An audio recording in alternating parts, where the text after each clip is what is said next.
So once again, say everyone, welcome to JEDI's day 2 of our virtual plenary, Building Better Together 2.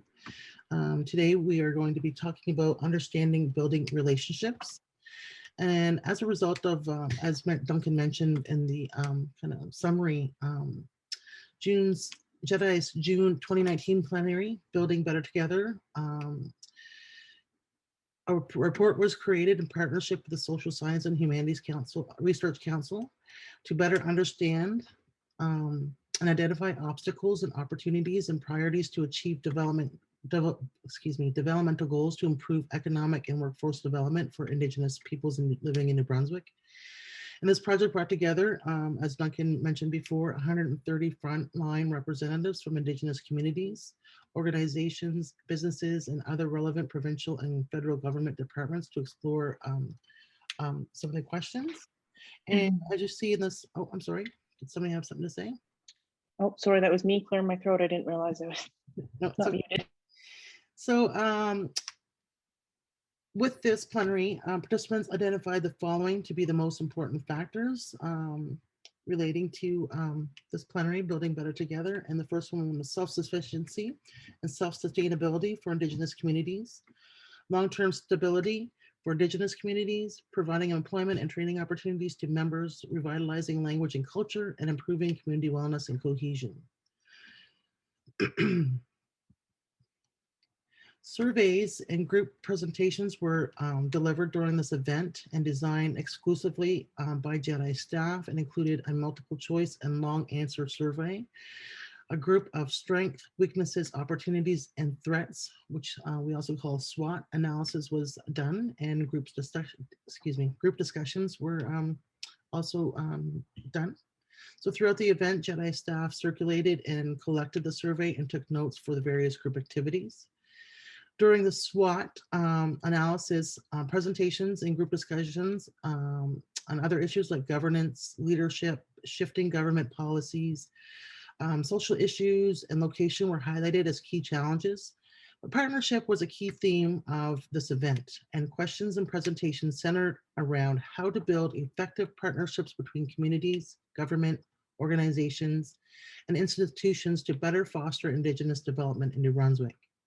And some of those key priorities are as listed here in this slide. Key priorities for ECDEV was the creation of employment opportunities, the development of workforce skills, as well as the development of lands and infrastructure for economic development. Opportunities in ECDEV were key opportunities in ECDEV were cannabis, tourism, natural resources, and renewable resources sector. Key challenges to pursue to the pursuit of Indigenous economic development were financing, human resources, social issues. And of course, what was emphasized the most was the need for more meaningful and respectful relationships with government and private sector. So with the support of the special call, Indigenous Research Capacity Reconciliation Connection through the Social Sciences and Humanities Research Council, JEDI, like we said, we hosted the 1.5-day Mawiomi, and the themes that were developed by the JEDI staff on working knowledge and research relating to Indigenous development, while specific content, the sessions was developed independently by specific presenters. Selected themes included relationship building, what is Indigenous economic development, best practices in community development, the landscape of ECDEV in the Maritimes, recent initiatives that partook in Eel River Bar First Nation, the role of economic development officers, economic development corporations, business services offices, and initiatives that were related to Madawaska First Nation, Indigenous entrepreneurship in New Brunswick, and also a wonderful presentation by keynote speaker Chief Clarence Louis of Osoyoos Indian Band from BC, and his community success and economic development. So some of the findings were that we're all pretty aware of that there are 29,000 Indigenous people living in New Brunswick on 16 First Nation communities on and off in urban and rural areas of the province. There are several Indigenous organizations involved in all sectors, including 5 with some involvement with ECDEV. First Nation communities have established a range of economic operations, particularly in natural resources and retail sectors, and individuals too that are forming their own businesses in large numbers. Presentations, comments, and survey results development from Indigenous perspectives in New Brunswick is intimately tied to Indigenous autonomy, community needs, and well-being. And Indigenous participants, they ranked self-sufficiency and self-sustainability as the most important consideration for Indigenous involvement, followed by long-term stability. And factors like community health and wellness, language, and cultural revitalization are also tied with profitability and growth. I picked out a great quote out of the report as well, and it reads, most important factors to success are sovereignty, the ability for a band to make their decisions across a range of governance matters, institutions, in order for bands to adopt predictable and fair policies and procedures largely separate from political interference, leadership, people in the community, elected and non-elected, that inspire action and change, and culture, which refers to the idea, the policies and institutions of self-government and development must be in line with the community's cultural attitudes and beliefs. So a couple of the key questions that were asked in regards to partnerships is, how could the federal, provincial, and or municipal governments better support Indigenous economic development goals and priorities? And the responses gathered from the surveys were, excuse me, were as follows: funding, bureaucracy, connecting and partnerships, and programs and services. Respondents suggested that relationships with government, specifically the federal government, could be improved through building better trust. To this effect, respondents highlighted the need for government to visit communities more regularly, to ensure that the right people from the government are brought to the table, and to make information regarding programs, services, and other activities more easily available to Indigenous peoples. And the second question was, in your opinion, how could private sector better support Indigenous economic goals and priorities? The responses to this section can be grouped according to the following themes: partnership, support, and education. While respondents provided a few details, many felt that the private sector should be more open to partnership with Indigenous communities, particularly through the formation of joint ventures. So many highlighted the need for the private sector to become more aware of Indigenous issues through educational initiatives. And these included broad Indigenous issues relating to treaties, land claims, federal legislation, and as more local information about neighboring communities and culture. And the opportunity for private sector to provide particular services, including mentorship, advice, even investments, was also highlighted as a desirable goal. So I'm going to stop sharing that right now so I can see everyone. So from those discussions, we wanted to draw, bring attention to through colonization, Indigenous communities and peoples have been subjected to, broken relationships, broken trust. And with this, we were hoping to develop, a better understanding of partnerships and what it means to Indigenous communities. So just to generate a conversation amongst this group here, I'm just wondering, what do you feel would be the first steps in building better relationships with the communities, Indigenous communities? Getting more people involved. Absolutely, Taylor, thank you for that. Do you want to elaborate a little bit more on that? So I guess to elaborate more would be, growing up, I never really was involved in a lot of my cultural, traditional things that we, I guess, would have normally done. And I really have strong regrets about that. I wish I was brought up more around my culture for saying that. So I guess a way to get more people into it could be to make it more recognizable for people to want to engage in our culture. Wonderful. Thank you for that, Taylor. Any other questions or comments? I see that we have Wade here. I know that we have a great relationship with Apprenticeship New Brunswick, which provides opportunities for our community members to develop skills in a variety of trades. I know that's a relationship that has been growing over the years. So I'd like to welcome Sorry, Wade Val. to make any Val, comments. I was just about to speak, Val, when you said you literally beat me to it.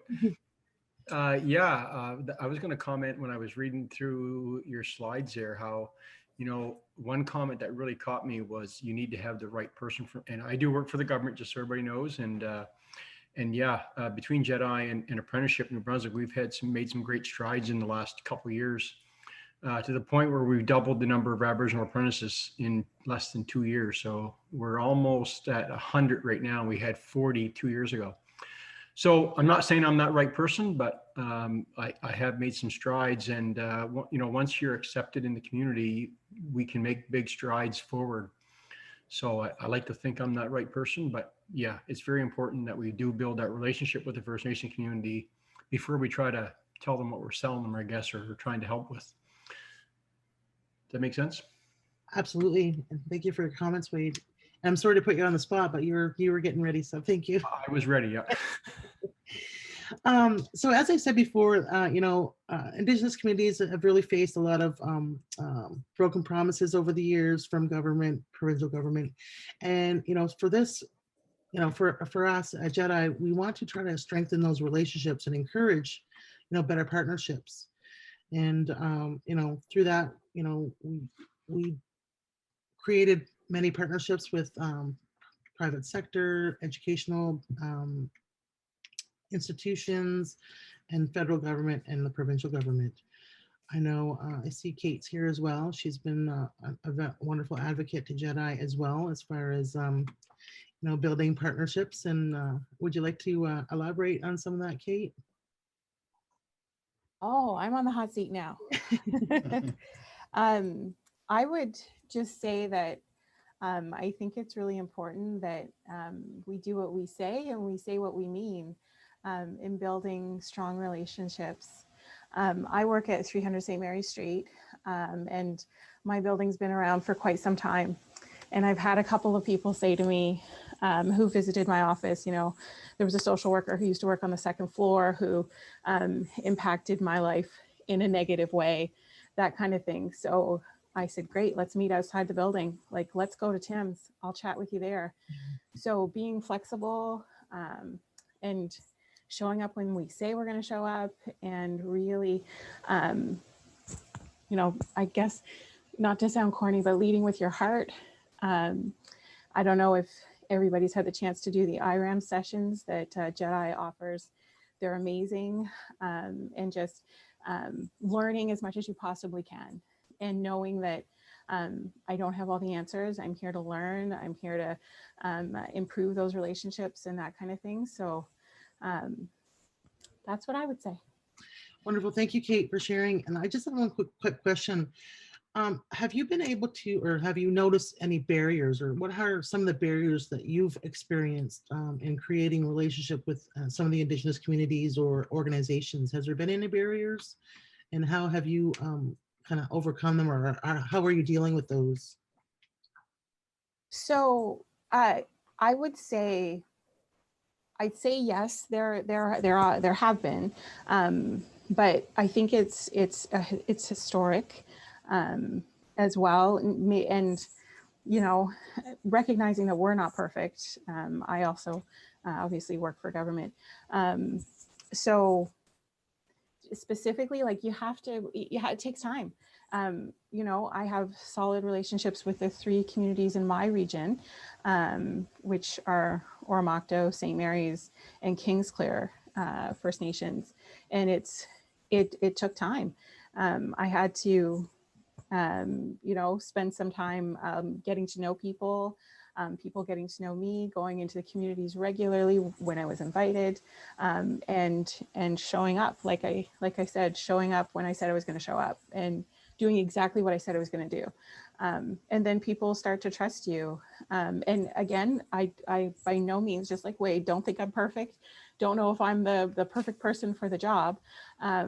But it's so important to show up and go, I'm here to learn. Please help me. And of course, it's my responsibility as well to do some learning. It's and to that kind of thing. But in terms of barriers, I don't know that we've overcome them all. I think that there's definitely work to do. But for me, it was showing up, and it took time. Wonderful. Thank you, Kate. Andrew, I see that you have your hand up there. I apologize for skipping over you there, but please feel free to. No problem. So thanks for giving me the time to speak. In my experience, creating a relationship with anybody, whether that's stakeholders or for economic development, for whatever reason, especially in these types of circumstances, requires two main things. The first is to educate yourself. There's a lot of resources out there that are available to someone like myself who up until about a year or so ago didn't know much. But there's a lot of resources, especially in the digital world, that are now available to us to help educate yourself, and you have to show up. You know, there's 80% of life is showing up, and you don't just show up once, you have to keep showing up. There's a lot of back and forth in relationship building, and I find that a lot of people and organizations hit a barrier and then assume it's going to be too difficult to overcome, and kind of stop the lines of communication right then and there, and then go about doing their business somewhere else. But you need to show up, and you need to keep showing up. And I really liked, as a marketer, I really liked that saying, that do what we say and say what we mean, because unfortunately, a lot of people in my profession don't do that. And it's become a very frustrating point for me in the world. I love what I do, and I think it can be done very, very well, but marketing has been used to say things that they don't fully mean, or that they, skirt around all the loopholes and things like this. So just educate yourself, show up, and do what you say you're going to do. Wonderful. Thank you for sharing, Andrew, and very good points. Absolutely agree with you. Anybody else have anything to share? Yeah, Val, I'll jump in. Sure. I guess when it comes to kind of like building, relationships, especially, with Indigenous communities, I think it's important to, go in to the conversations and meetings with an open mind. I think you really have to understand what are the needs and what are the wants and what are the goals of the communities, or the projects within the communities, and, understanding those needs and the wants. And then, how do you align those up with, the kind of the goals that you set forth with your project or your organization, and how you build that relationship moving forward. A lot of the times I feel like there could be, in some projects, it's like trying to fit a square peg in a round hole, and you keep on doing it, and it just continues to go. And, after a while, people just give up. But I think it's, you have to go in to every kind of conversation with an open mind, and take everything into consideration when it's going forward. No, absolutely. I totally agree with you, Stan. And just for me too, I know, with the work that I've done with JEDI, I feel, or I find that too, with organizations, that are trying to reach out and create those partnerships, I find they get a better response if they have somebody Indigenous within their organization. Is another good recommendation, because it's so many broken relationships. Indigenous communities and leaders have a hard time trusting that government person, or whoever the lead may be in that organization. So I find that a lot of the organizations that have Indigenous liaisons, or someone in their organization to kind of make those connections with the communities, also is a pretty good help. Anybody else have some comments or questions or? I think Ashley might have just raised her hand. Oh, I didn't see that. Sorry, Ashley. You're on mute, dear. I did, but I lowered it.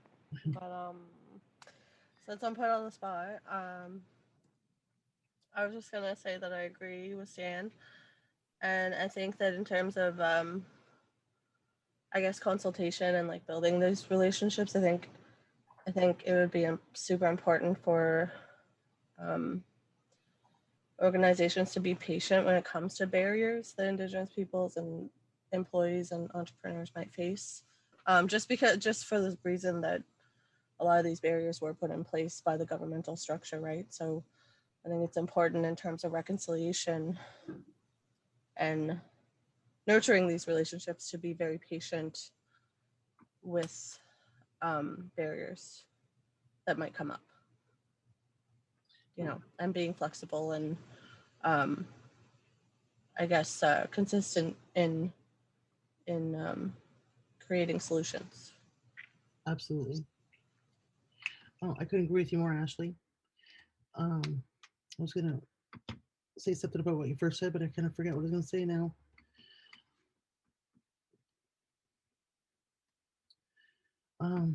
Just totally slipped my mind. Sorry about that. Does anybody else have any comments or anything else that I'd like to share?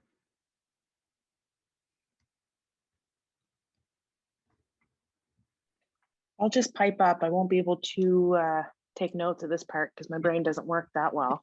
But I just wanted to mention too, you know, working with an organization like JEDI may help with facilitating those partnerships as well, because sometimes you may not know who to contact, like in the community, where to really initiate that partnership. And I know sometimes even with my own community, our website isn't really up to date, and knowing who to get in touch with can be difficult for some people. So I find like a community like organization like JEDI or one of the tribal councils like Willistic Way would help ease that transition into partnership with First Nations people. Absolutely, Sam. I always refer to that as myself, and is like JEDI is a wonderful hub to many organizations, Indigenous and non-Indigenous. So thanks for bringing that up. Ashley, I see that you have your hand up. I just want to say that that's a great point, Sam, and someone else brought it up too, but about having Indigenous representation within organizations kind of helps to create that segue when you're reaching out to communities. Because yeah, a lot of and maybe this falls back to our ancestral lifeways, but a lot of Indigenous communities don't tend to keep their like websites and things up to date. So a lot of it is via word of mouth and connections. So so yeah, I think both of those things are important as well. Thank you, Ashley.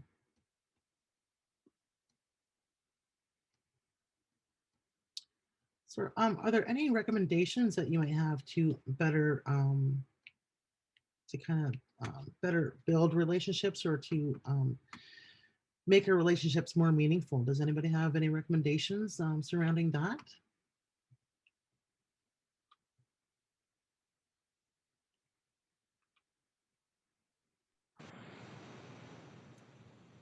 Creating connection. I'm just gonna jump in. Yeah, absolutely. But I think one of the best ways to nurture even professional relationships is creating a meaningful connection, whether it's finding common ground or common hobbies or whatever. Like that personalized connection is absolutely important. Mm-hmm. Yeah, I think that's a great point, Ashley. You know, when you build that meaningful relationship, you know, people are more apt to, you know, kind of be more open and open-minded. So that's a great point.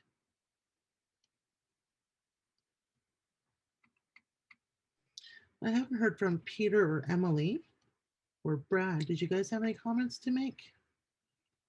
Or Rory? Personally, I guess I'm just kind of taking it in. I completely agree with everything that everyone's saying.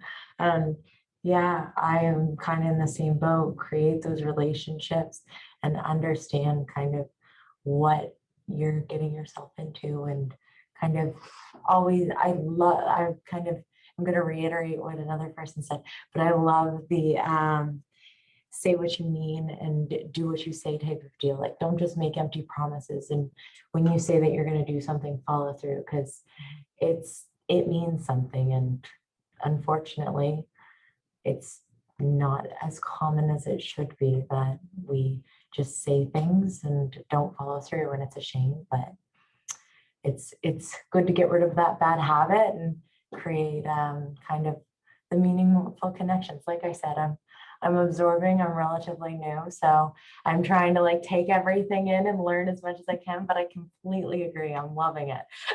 Yeah, I didn't mean to put you on the spot, Emily, but I like to hear from everyone too, right? So All just trying to give good. everybody the opportunity.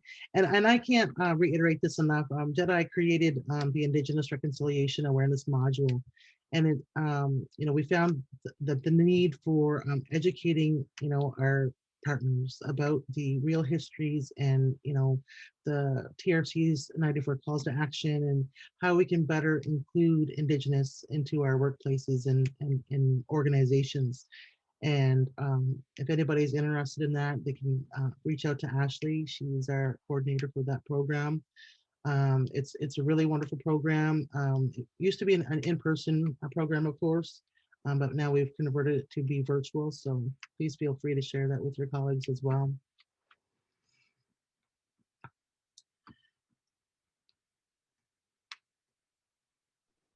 I just I'll want make, oh, sorry, Val, I'll make a little comment, just with the recommendation with building stronger relationships and making them more meaningful. One of the things that I've come across is the importance of like going into a community, understanding that community first and who to talk to, but also make it informal. You come into a community and you're dressed in business attire, and it's can be intimidating for people and in the approach that they take. So I think it's really important to understand and approach the community more informally than you probably would some other business partners. right. I totally agree too, Sam. And also, just to remember that every community is different as well. So, both Sam and I are from Woodstock First Nation. So, protocols and things are a little bit different than other communities. So kind of be aware of those as well. Yes, I see Rory you have your hand up. Please feel free to share. Thanks, Val. I'm a federal employee, casual employee right now. I worked for 30 odd years and then happily retired, and over those years I had a lot to do with various communities in the province and in Nova Scotia. Then I retired and had the opportunity last summer and fall to work directly with Netawaganaug. And I learned more in 3 months working there, working with people, with employees, than I did in the previous 30 years. I can say that quite truthfully, in terms of truly understanding and truly respecting, and how much the history is so important to people you're working with. I was brought back on to take a look at putting together. All the federal departments had a mandate letter from the Prime Minister saying, improve economic development and capacity within for the Indigenous people. So I expected a lot of federal departments knocking on doors. One of the things I'm coming across is there's a bit of hesitancy, within the federal department that I'm with. Everybody recognizes there's a lot of time demands on a very few people in communities. And they're sensitive to that. And we wouldn't call it decision paralysis, but hesitation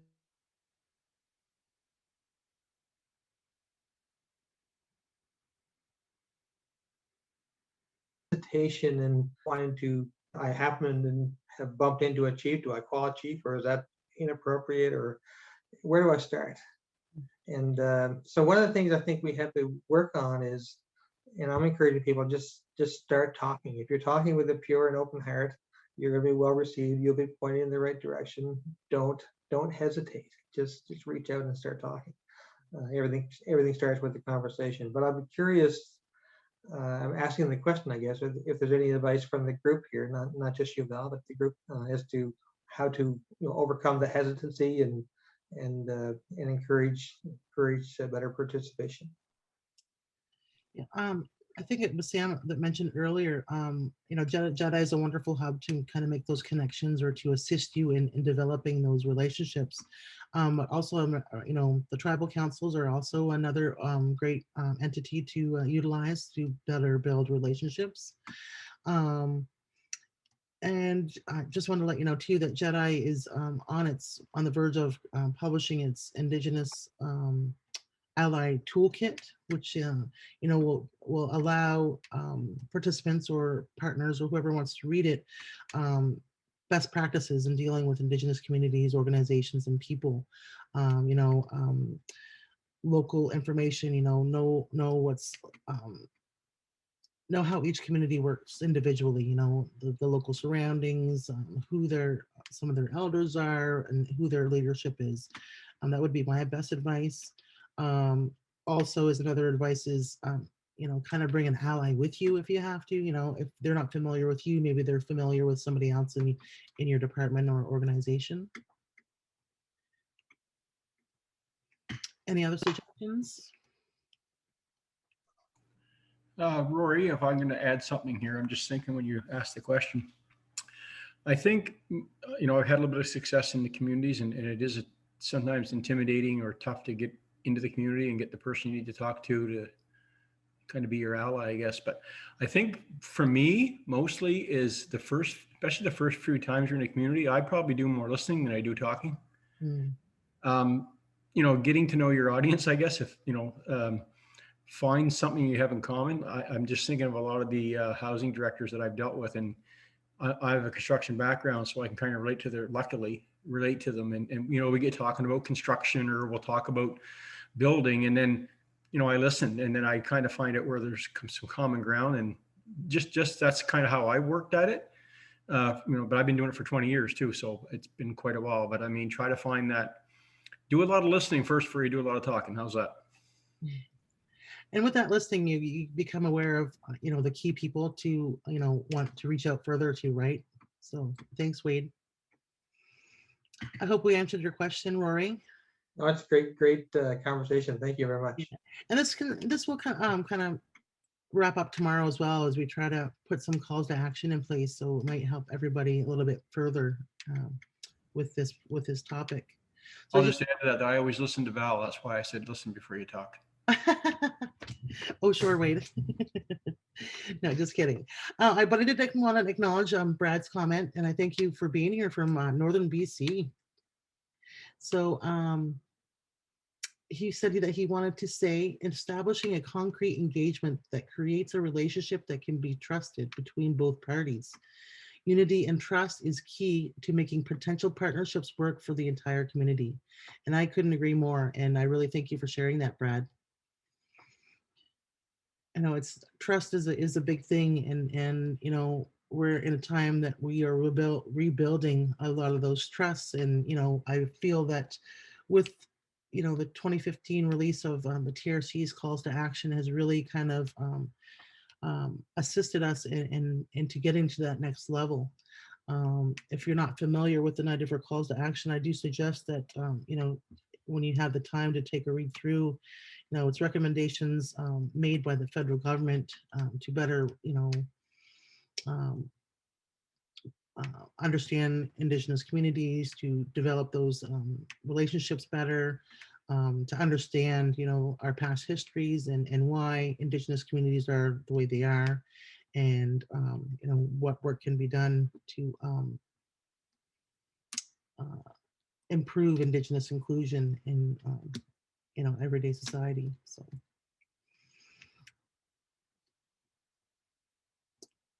I'm going to put you on the spot there, Peter. Did you have any comments or questions or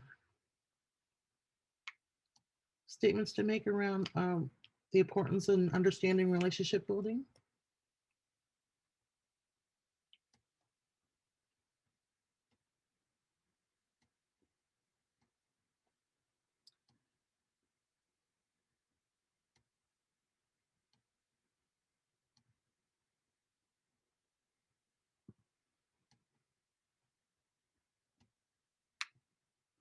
I just want to let you know that if you are talking, Peter, you are on mute and we can't hear you, or you're choosing not to speak.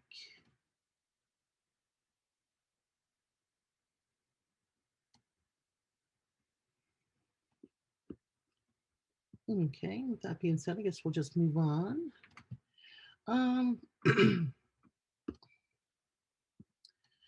So from the report, I just want to go back a little bit here. The two major questions were, how can federal government or provincial or municipal governments better support Indigenous economic development goals and priorities? Does anybody have any suggestions around that?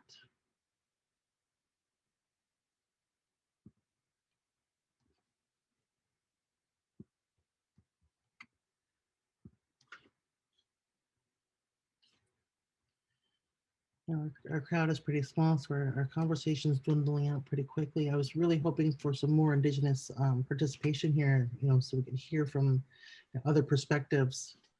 And the second question was, in your opinion, how could private sector better support Indigenous economic development goals and priorities?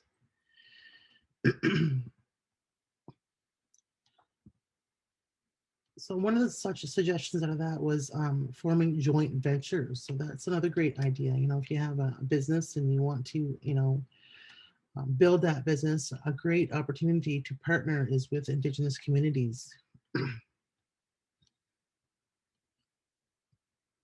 I see that there, in Nova Scotia, as of lately, partnerships happening within the fishing industry.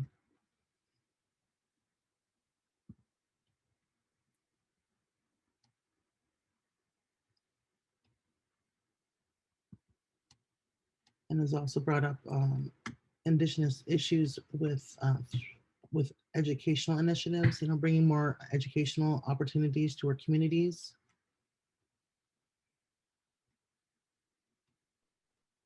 Ashley has her hand raised, I think. Did you have something you wanted to say, Ashley? I did, but Val already said it. So, I tend to do that a lot with Ashley. Sorry about that. but I have seen, I guess I have seen some programming that has been beneficial, like the ISETS program is one that comes to mind. But so there's like been some good collaborations there. Yeah, you already said what I was gonna say, so now I'm like, but I agree with you. Just another suggestion that came to mind is, we all see job postings, for some great positions with the government and organizations, and they require this great big amount of education and experience. What a lot of Yes. communities now, and I learned this through Sam's a great group there, the ICPP, is that right? ICCP. That they're starting to massage the language of their job postings. So instead of requiring, 5 years of a university or a university degree and, 7 years experience, they're using life experience as, they're kind of getting away from the resume and what your expertise are, and massaging it in a way where they get more applicants through, life experience. So for me, just for instance, I've lived off the land for my whole life. I know my expertise is around hunting and fishing and gardening, and all those life experiences, develop the person that you are today. So necessarily not needing a university degree in certain sectors is kind of been a trend lately, I guess, with non-Indigenous organizations to be able to recruit Indigenous employees into their organizations. So, kind of reducing those barriers a little bit is also, a good thing to incorporate into your organization. Ashley, you have your hand up again? I just want to say that Yeah, I agree, and I like that people more places are doing that, more employers are doing that now. Because I'm finding that it's a that approach is breaking down barriers, because there are a lot of I guess communities where people see the job requirements, like you need a university degree, or you need this or you need that, and then they feel stifled, right? So I think that's a good approach to um, helping Indigenous communities to work to break down that barrier, and to, I guess, offer that flexibility. Mhm. I had something else to say, but I lost it. And just to kind of piggyback on what you said, some of the funding that is available, through the provincial and federal government, well, it's like you have to jump through, 20 million loopholes, and you have to cover this criteria that sometimes seems unreachable. Yeah. So those are some areas, where it defers or deters communities to applying to some of these funds. So Yeah. if the government was a little bit lenient, or the criteria wasn't as great, that we'd have more response from our communities, as far as creating programs with government funds. Yeah. So I guess, yeah. So I guess that goes back to what I said about being patient of those barriers, and finding consistent ways to um, help Indigenous peoples to work through them, Mhm. because I'm starting to see that more unorthodox skills, and like non-institutionalized skills are becoming of currency as well, and that I think that's really hopeful to see, because that does open a lot of doors for Indigenous artists and knowledge keepers, and people who may not have, I guess, the skill set that's become run of the mill, and across the board. Absolutely. I just wanted to acknowledge Brad's comment as well. And I don't know if I'm just having a blonde moment, but I'm not sure what JVs are. So if you want to just kind of send me a quick note on what JVs are, I'll continue with your comment there, Brad. Oh, joint ventures, sorry. So definitely blonde moment. So joint ventures, yes, are somewhat a dime a dozen. Tribes joint venturing left, right. But to see an actual working model has yet to be recognized as a successful community, such as proper training, education, people moving back home to work in business management, administration, etc. But no proper housing structures for most. Joint ventures will be limited for local people. Major projects sound nice, but the partnerships are not properly supported by for the local communities. So just kind of reiterate on that. Um, I always like to use kind of JEDI as a point of reference here. We train lots of Indigenous people to do certain things. Whether it's IT training or trades or business ventures. And because of colonization, a lot of our community members are apprehensive to leave communities to go after these great jobs. And for me, I don't know how we can create a more smoother transition, or making it easier for them to stay in these positions. So I know that's kind of a topic, or a barrier that needs to be worked on as well. Giving our people the confidence to be able to move to a city to pursue a career in a trade or IT background, or job. I'm sorry. So another barrier, and just finding ways to make these incentives more enticing to our community members.